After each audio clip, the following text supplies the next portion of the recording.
yang lahir baru pasti mengasihi keluarga.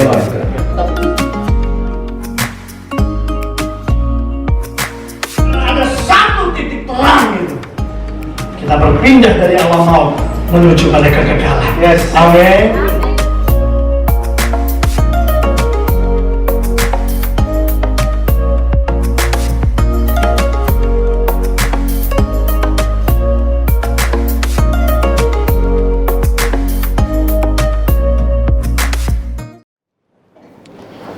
Shalom semuanya, selamat datang di online Sunday Service di YC. Sebelum kita mulai, yuk kita doa dulu. Tuhan, terima kasih karena Engkau telah menyertai kami sepanjang 1 minggu ini Tuhan. Sementara kami mau ibadah, Tuhan tolong berkatilah ibadah kami dari awal sampai akhir, supaya kami bisa mengerti apa yang ingin Kau sampaikan. Terima kasih Tuhan, dalam nama-Mu kami sudah berdoa. Amin.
Setianya, puji Yesus sebab Dia baik.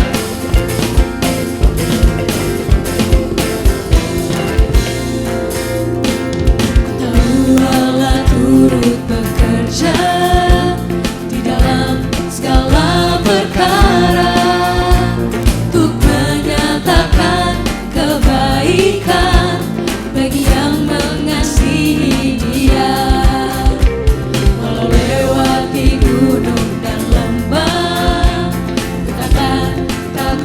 Bahaya penyertaannya ku rasakan di sepanjang jalan hidupku, sebab Dia baik. Luangkan tangan memuji Dia, sebab Dia baik. Untuk selamanya kasih setianya, puji Yesus sebab Dia baik, sebab Dia baik. Luangkan tangan memuji Dia, sebab Dia baik. Untuk selamanya kasih setianya, untuk selamanya kasih setianya, untuk selamanya kasih setianya, puji Yesus sebab Dia baik.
pasti tersedia kemenangan bagiku selama-lamanya.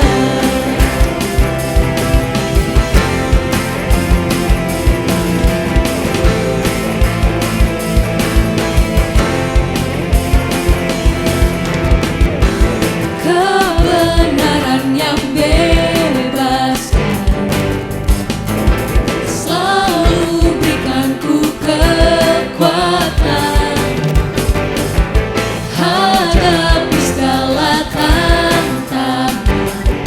Tak pernah ku ragu karena Dia bersamaku, setia menjaga dengan kuasa mulia. Hanya di dalam namanya Yesus, Dia sumber pengharapan di sepanjang hidupku. Hanya di dalam kuasa-Nya pasti tersedia kemenangan bagiku selama-lamanya.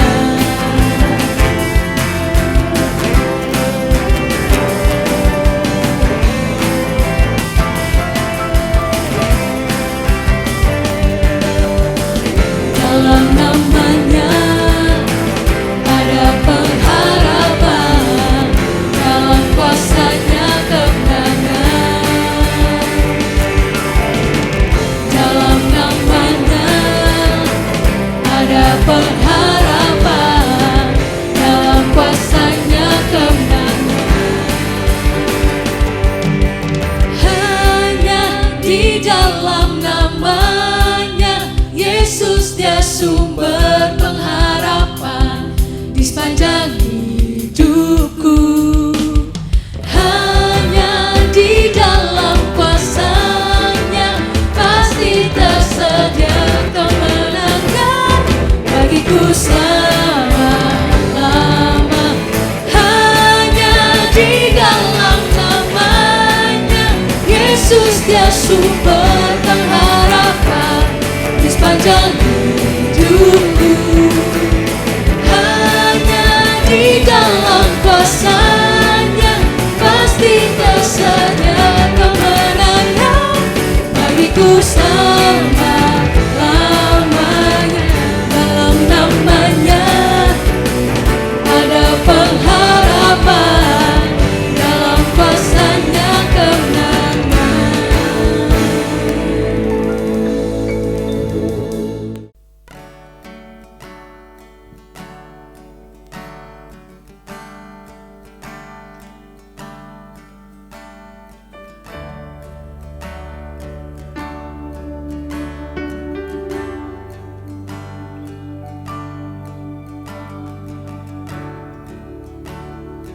I will sing of the mercy of the Lord,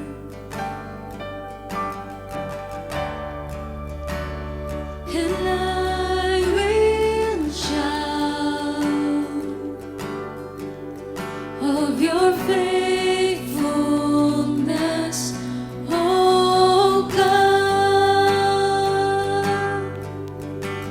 for there is none like you. Seated in your majesty,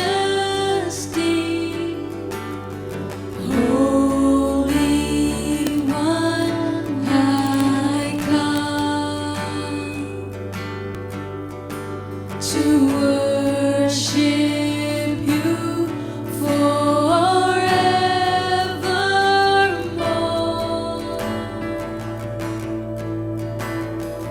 You are my God, my life, my all, and I live for you alone. I am yours evermore. Heaven and earth will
mengikuti kebaikanmu, mengejar hadirmu di dalam hidupku.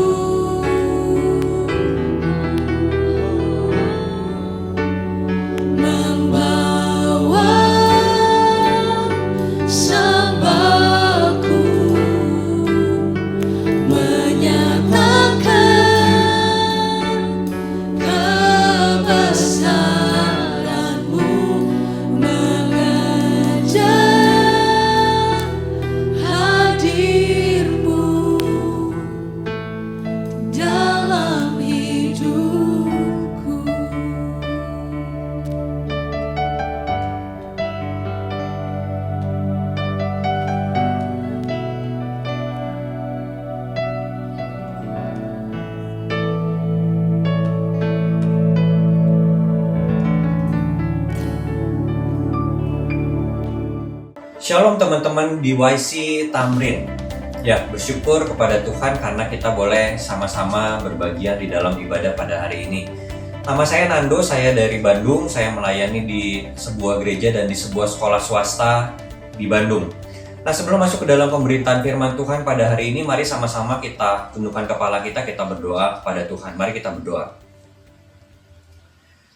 Tuhan Allah Bapa kami yang berkuasa, kami bersyukur karena Tuhan memberikan kami kehidupan satu hari lagi, kesempatan untuk mendengarkan firman-Mu. Kiranya Tuhan berikan kami hati yang terbuka, hati yang siap ditaburkan benih firman-Mu, sehingga ketika firman-Mu terperdengarkan kepada telinga kami, itu boleh meresap ke dalam seluruh bagian diri kami, dan kami boleh melakukan apa yang Tuhan kehendaki. Sehingga firman Tuhan yang ditaburkan boleh bertumbuh di dalam hati kami, di dalam hidup kami, untuk menghasilkan buah bagi kemuliaan-Mu. Terima kasih ya Tuhan, terpujilah Engkau. Hanya dalam nama Yesus Kristus kami berdoa. Yang percaya katakan, amin. Ya, hari ini saya mau sedikit membahas tentang idol K-pop. Ya, mungkin teman-teman di sini udah familiar ya dengan idol K-pop. Nah, saya bukan penggemar, tetapi saya tahu beberapa nama idol K-pop. Ada misalnya BTS, iKON, Blackpink, terus Girls' Generation gitu ya, dan lain-lain. Saya masih ingat salah satu boy band juga yang bernama Seventeen. Mungkin lagunya begini ya teman-teman ya. Kau jaga selalu hatimu. Bukan ya, itu Seventeen yang Indonesia, yaitu grup band Seventeen Indonesia. Ya, tapi lupakan hal itu teman-teman. Kita coba kembali pikirkan tentang idol-idol K-pop. Ada satu grup band yang bernama Kara. Nah, grup band ini memiliki mantan personil. Jadi dia udah keluar dari grup band tersebut, tetapi masih berkiprah sebagai idol K-pop. Nah, namanya adalah Guhara. Tahun yang lalu, Guhara ini memutuskan untuk mengakhiri hidupnya. Ia bunuh diri dan meninggal. Menariknya teman-teman, ada penggemarnya yang kemudian ikut-ikutan bunuh diri. Nah, kita bisa lihat bahwa sebetulnya penggemar ini telah menjadikan Guhara sebagai hal yang sangat utama di dalam kehidupannya. Sampai-sampai ketika Guhara bunuh diri, ia pun ikut bunuh diri. Karena dia sudah tidak memiliki arti hidup lagi ketika idolnya itu sudah tidak ada di bumi ini lagi. Karena itu dari idol K-pop menjadi idolatry, menjadi penyembahan berhala. Penggemar ini telah menjadikan Guhara menjadi hal yang paling utama di dalam kehidupannya. Malah bisa dikatakan Guhara menjadi pusat hidup dari penggemar tersebut. Segala sesuatu yang kita pentingkan paling utama dalam kehidupan kita sebetulnya itu adalah Tuhannya kita. Kita menghambakan diri kepadanya. Dan ketika apa yang paling utama itu sebetulnya bukan Tuhan yang sejati, berarti itu adalah berhala. Saya ulangi sekali lagi, ketika yang paling utama itu bukan Tuhan, berarti itu adalah berhala. Dan dalam Keluaran 20 ayat 3, inilah hukum yang pertama dari 10 hukum dari Dekalog. Allah berkata, jangan ada padamu Allah lain di hadapanku. Artinya ia mau menjadi satu-satunya yang utama di dalam kehidupan manusia. Lalu kita dengan mudah mungkin akan mengatakan, amin Tuhan, yes. Kita dengan mudah mengklaim seperti itu. Mengapa? Karena mungkin kita tidak punya patung-patungan yang kita sembah. Karena itu kita bisa bilang, iya, tidak ada Allah lain. Tidak ada Allah lain selain Allah Tritunggal, selain Allah Yahweh. Tapi benarkah teman-teman konsep seperti itu masih bisa kita pertahankan? Benarkah hal itu konsisten di dalam seluruh Alkitab? Paulus kepada jemaat di Kolose 3 ayat 5, ia mengatakan bahwa keserakahan itu sama dengan penyembahan berhala.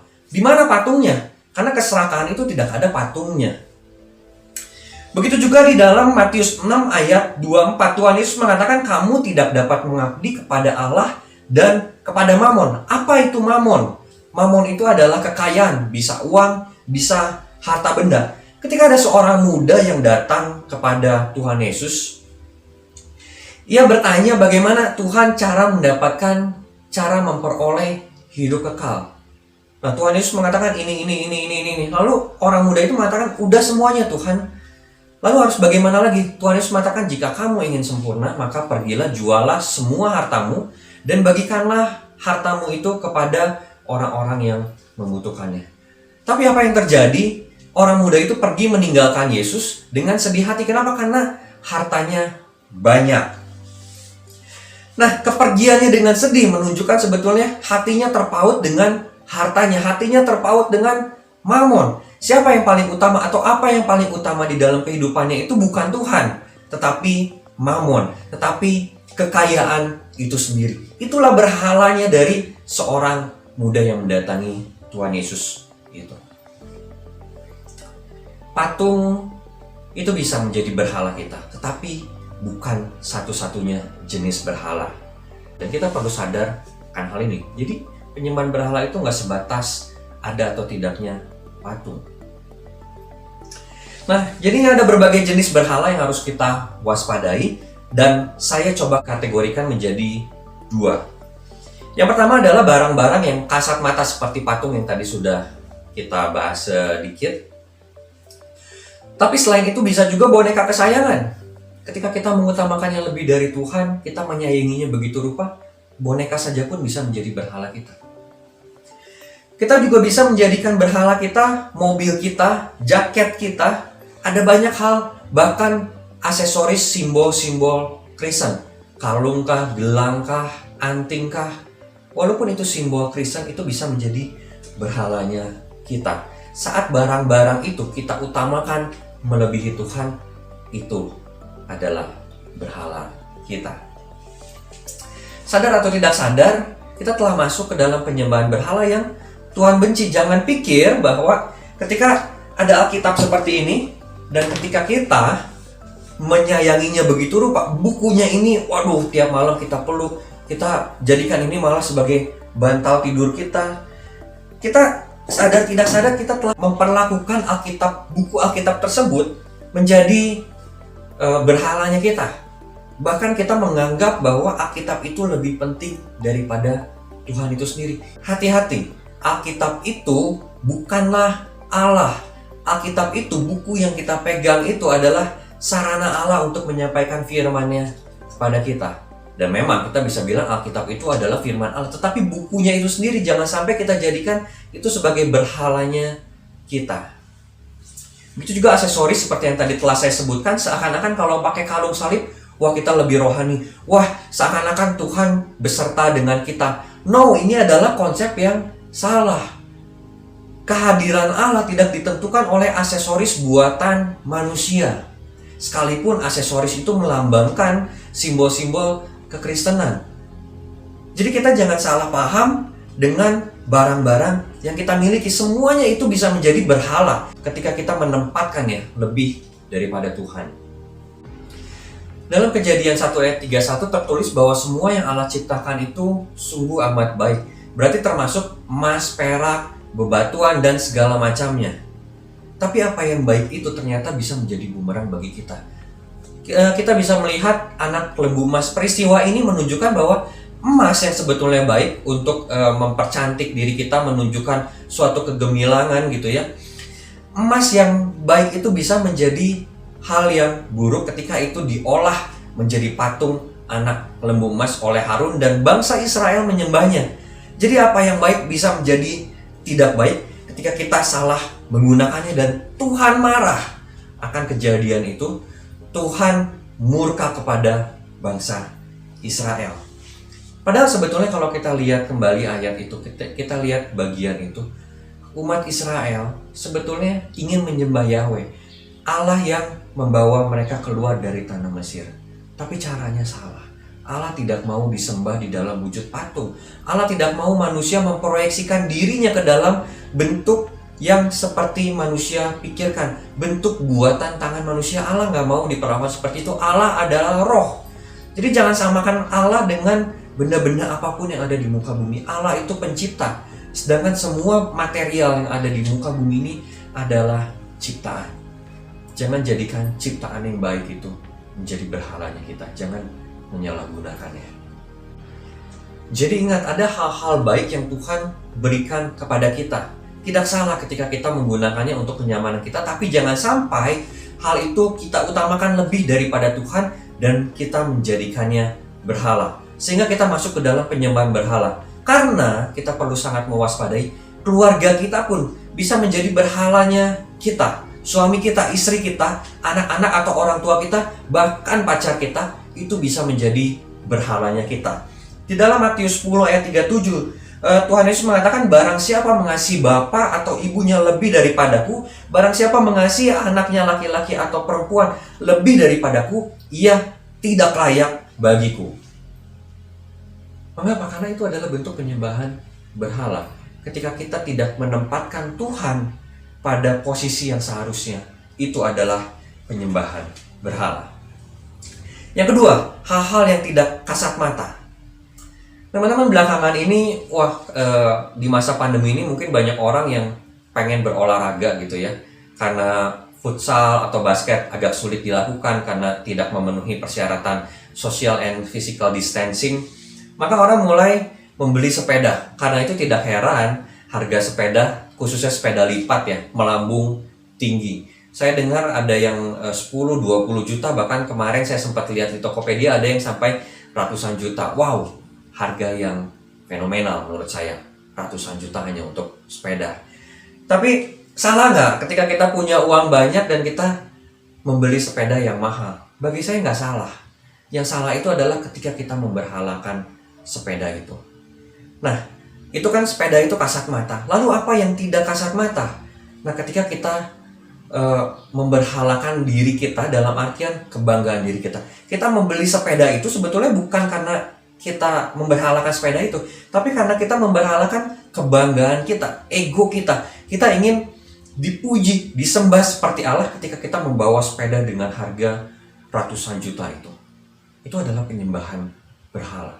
Atau berkaitan dengan sepeda. Sepeda bisa jadi hobi kita. Nah, ketika di hari Minggu misalnya, ini adalah hari perhentian, hari kita beristirahat, tetapi hari kita beribadah juga kepada Tuhan. Namun, bisa jadi kita lebih mementingkan hobi kita untuk bersepeda, untuk pergi berkeliling kota, atau misalnya kalau saya di Bandung itu orang-orang suka pergi ke Lembang. Kalau di daerah Bogor mungkin orang suka pergi ke daerah Puncak. Nah, hobi kita menjadi lebih utama daripada Allah, daripada kita datang ke kebaktian, walaupun saat-saat ini mungkin kebaktiannya masih sebagian besar itu online. Tapi kita lebih mementingkan hobi kita itu daripada beribadah kepada Allah. Itu adalah penyembahan berhala yang tidak kasat mata. Sadar atau tidak sadar kita bisa jatuh ke dalam penyembahan seperti ini. Pekerjaan kita bisa juga menjadi berhala. Ketika kita bekerja terus-menerus, kita addicted terhadap pekerjaan kita itu. Kita gila kerja, melupakan keluarga, bahkan melupakan kesehatan diri kita, melupakan persekutuan dengan saudara seiman kita. Padahal Tuhan mau supaya hidup kita seimbang. Tuhan mau kita memiliki relasi yang baik di tengah keluarga kita. Bukan gila kerja, bukan segala sesuatu kita proyeksikan, kita memiliki visi bahwa dapatkan terus sebanyak-banyak, bekerja segiat-giatnya agar kita memiliki harta sebanyak-banyaknya. No, kekristenan tidaklah seperti itu. Kita mencari uang, betul, kita bekerja harus, tapi untuk mencukupkan diri kita, mencukupkan kebutuhan hidup kita. Bukan kita hidup untuk bekerja, tidak dibalik seperti itu. Bahkan bisa aja mungkin dari kita ada yang bekerja 7 hari dalam seminggu. Udah gak bisa 8 hari ya, maksimal 7 hari. Padahal Tuhan telah menetapkan bahwa kamu manusia bekerjalah 6 hari, tapi di hari yang ke-7 berhentilah, beristirahatlah. Ambillah waktu sejenak untuk kamu berelasi dengan Tuhan, untuk kamu beribadah kepada Tuhan, dan kamu bisa menggunakan waktu tersebut untuk berelasi juga dengan keluargamu, dengan teman-temanmu. Pakailah waktu itu untuk beristirahat. Tapi kita bilang, tidak Tuhan, 6 hari gak cukup, aku perlunya 7 hari. Bahkan kalau bisa, aku membuat hari yang ke-8. Nah bayangkan, kita menempatkan diri kita lebih daripada Allah. Kita mau mengoreksi ketetapannya Tuhan, kita menempatkan diri kita lebih tinggi daripada Tuhan. Ini adalah penyembahan berhala yang tidak kasat mata. Lebih daripada itu, teman-teman, pelayanan kita pun bisa menjadi berhala. Kadang kita suka membela diri kita gitu dan mengatakan, ya nggak ada yang lain lagi. Kita punya pelayanan yang 4L kok. Lu lagi. Jadi gue terus yang ditunjuk. Jadi tiap minggu gue harus pelayanan. Bahkan tiap hari gue yang pelayanan gitu. Hati-hati teman-teman. Bisa jadi itu adalah cara kita untuk membela diri kita. Merasionalisasikan sesuatu. Padahal sebetulnya di gereja kita masih ada pelayan-pelayan lain yang bisa terlibat atau bisa menggantikan posisi kita. Tapi karena kita addicted dengan pelayanan, tenaga kita, sumber energi kita itu dari pelayanan. Wah kalau nggak pelayanan itu rasanya galau. Oh kalau nggak pelayanan itu rasanya lemes. Jangan-jangan pelayanan itu telah menjadi berhalanya kita. Kita harus sangat hati-hati terhadap hal ini. Malah mungkin ada dari antara kita yang berpikir bahwa ketika kita setiap hari datang ke gereja, ketika kita setiap hari melayani Tuhan, kita mengabaikan suami atau istri kita mengabaikan keluarga kita mengabaikan pekerjaan kita. Dan kita berpikir bahwa Tuhan berkenan pada hal itu. Ini adalah pemikiran yang keliru. Hal ini sama dengan kisah dalam Hakim-Hakim pasal 17. Ketika seorang ibu dari seseorang yang bernama Mika itu berpikir bahwa apa yang dia kerjakan itu berkenan di hadapan Tuhan. Tapi faktanya Tuhan benci. Faktanya Tuhan mengutuk tindakannya tersebut. Dalam Roma 3 ayat 23 Rasul Paulus berkata bahwa semua orang telah berbuat dosa dan kehilangan kemuliaan Allah. Tapi Paulus tidak berhenti sampai di situ. Ia melanjutkan tulisannya dan berkata bahwa orang-orang yang berdosa itu telah beroleh kasih setia Tuhan. Inilah berita anugerah bagi kita. Melalui karya salib Kristus, orang-orang berdosa yang mau menerima Tuhan Yesus sebagai juru selamat pribadinya, menuhankan Tuhan Yesus, itu pasti beroleh keselamatan. Darahnya yang suci tercurah di atas kayu salib, menembus dosa kita, dosa saya, dosa teman-teman sekalian. Bukankah layak baginya untuk menerima segala puji dan hormat kita? Bukankah seharusnya kita mengabdi kepada penebus kita? Kita mengutamakannya lebih daripada yang lain. Satu-satunya yang utama adalah Kristus, adalah Allah Tritunggal. Mengapa kita bisa meninggikan hal-hal lain ketika seharusnya kita hanya meninggikan Kristus? Nah inilah sebetulnya teman-teman pergumulan kita ketika kita masih hidup di bumi ini. Bumi yang sudah tercemari oleh dosa. Kita yang tinggal di dalam tubuh daging ini yang masih terus bergumul dengan kedagingan kita. Walaupun dosa sudah tidak berkuasa lagi di dalam hidup kita, tapi kedagingan kita itu terus-menerus menarik kita. Ingat ya, ada firman Tuhan berkata bahwa roh memang penurut, tetapi daging lemah. Karena itu kita nggak bisa teman-teman untuk berjuang sendirian. Kita memerlukan pertama-tama adalah Allah Roh Kudus yang senantiasa menguatkan kita, yang senantiasa mengingatkan dan menginsafkan kita untuk hidup hanya meninggikan Allah, untuk hidup tidak di dalam penyembahan berhala. Kita memerlukan Allah Roh Kudus, berdoalah, minta pimpinan Roh Kudus hari demi hari. Selain itu kita juga membutuhkan saudara-saudara seiman kita untuk menjadi support sistem kita, mengingatkan satu sama yang lain. Bukan dalam spirit menghakimi, bukan dalam semangat untuk saling menjatuhkan, bukan, tetapi semangat untuk saling membangun. Kita menasehati satu sama lain untuk membangun sebagai satu kesatuan tubuh Kristus. Sehingga apa? Sehingga kita tidak terjebak di dalam penyembahan berhala. Baik itu penyembahan berhala yang kasat mata maupun penyembahan berhala yang tidak kasat mata. Dan hati kita, hidup kita terpusat hanya untuk menyembah Allah yang benar, Allah Tritunggal.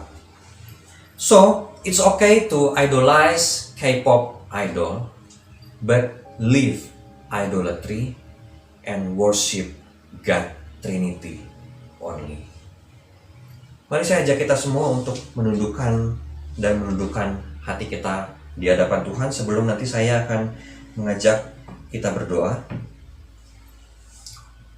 Mari sama-sama kita renungkan akan kebenaran firman Tuhan yang hari ini diberitakan, bahwa kita sangat rentan untuk terjatuh ke dalam penyembahan berhala. Ada barang-barang yang kasat mata, ada juga hal-hal yang tidak kasat mata yang bisa menjadi berhalanya kita, yang bisa kita tempatkan melebihi daripada kedudukan Allah yang semestinya, yang terutama di dalam kehidupan kita. Mari kita mengambil komitmen di hadapan Tuhan untuk menjadikan Tuhan yang utama di dalam kehidupan kita, satu-satunya di dalam kehidupan kita. Saya berikan waktu sejenak untuk teman-teman bisa menaikkan doa-doa pribadi, komitmen pribadi di hadapan Tuhan. Teman-teman bisa memohon ampunan dari Tuhan ketika ada hal-hal yang sebetulnya kita sadar atau tidak sadar telah menjadi berhalanya kita. Mari kita minta ampunan Tuhan dan kita minta pimpinan Tuhan supaya kita menjadi pribadi-pribadi yang hanya menyembah Tuhan. Silakan teman-teman.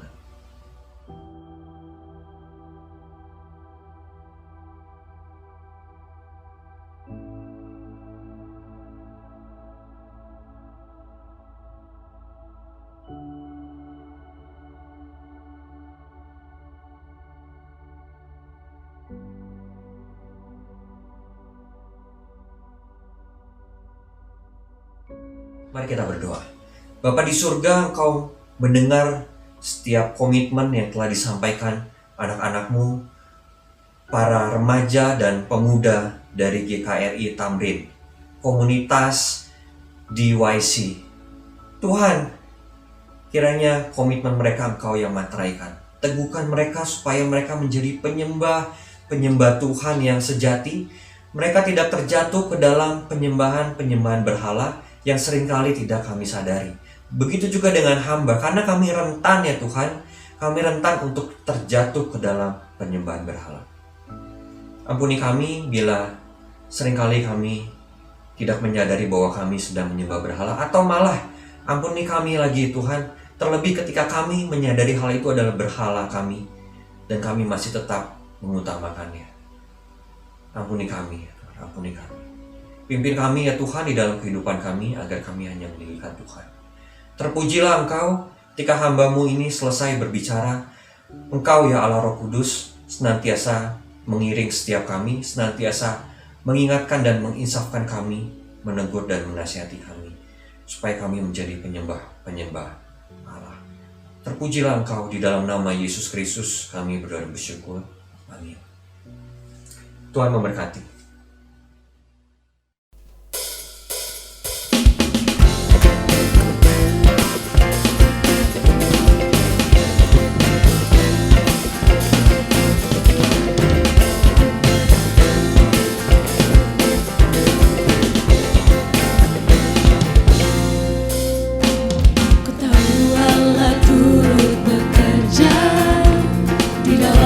Segala perkara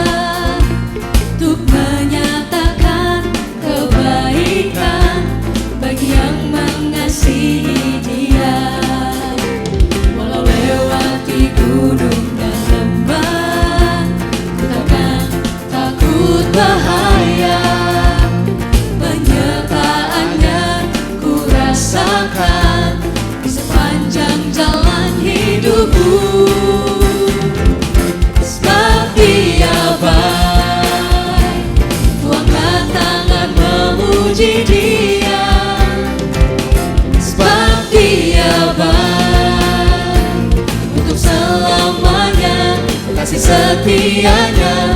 Puji Yesus, sebab Dia baik.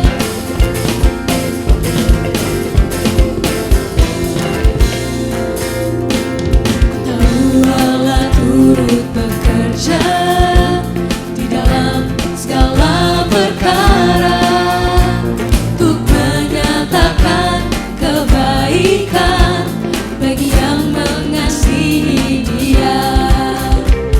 Walau lewati gunung dan lembah, ku takkan takut bahaya. Penyertaannya ku rasakan di sepanjang jalan hidupku, sebab Dia baik. Ku angkat tangan memuji Dia, sebab Dia baik untuk selamanya, kasih setianya. Puji Yesus, sebab Dia baik, sebab Dia baik. Ku angkat tangan memuji Dia, sebab Dia baik untuk selamanya, kasih setianya. Untuk selamanya, kasih setianya. Untuk selamanya, kasih setianya. Puji Yesus, sebab Dia baik.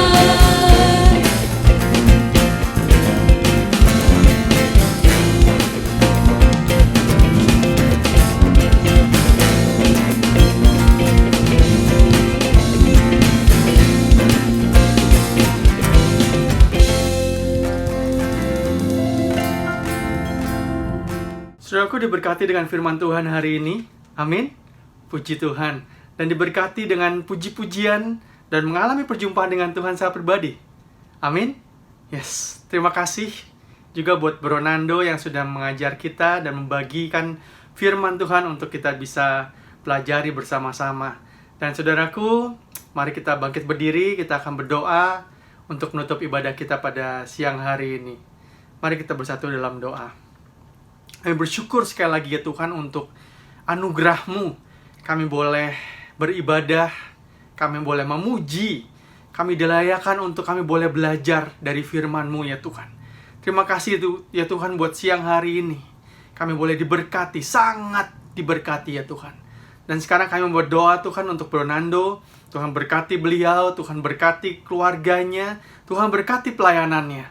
Supaya Tuhan semakin pakai beliau ya Tuhan sebagai alat-Mu untuk memberkati anak-anak muda seperti kami. Terima kasih ya Bapak, kami juga berdoa untuk setiap kami ya Tuhan. Dalam masa-masa ini ya Tuhan, ketika kami menjalani kehidupan kami sebagai anak-anak muda.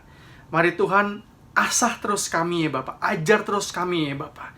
Supaya kami memiliki hati seperti Kristus. Dalam kehidupan kami, pikiran, perasaan, dan perilaku kami hanya seperti Kristus saja ya Tuhan. Terima kasih ya Bapa, dan sekarang kami akan menyudahi ibadah kami pada siang hari ini. Kami mohon berkata pada Engkau ya Tuhan. Anak-anak muda, tengadahkanlah kedua tangan-Mu, arahkanlah pikiran dan hati-Mu, dan terimalah berkat daripada Tuhan. Tuhan memberkati Engkau dan melindungi Engkau. Tuhan menyinari Engkau dengan wajah-Nya dan memberi Engkau kasih karunia. Tuhan menghadapkan wajah-Nya kepadamu dan memberi Engkau damai sejahtera. Mari bersama-sama kita katakan amin. Segala puji syukur hanya bagi-Mu ya Tuhanku. Selamat hari Minggu. Tuhan memberkati. Sampai berjumpa minggu depan.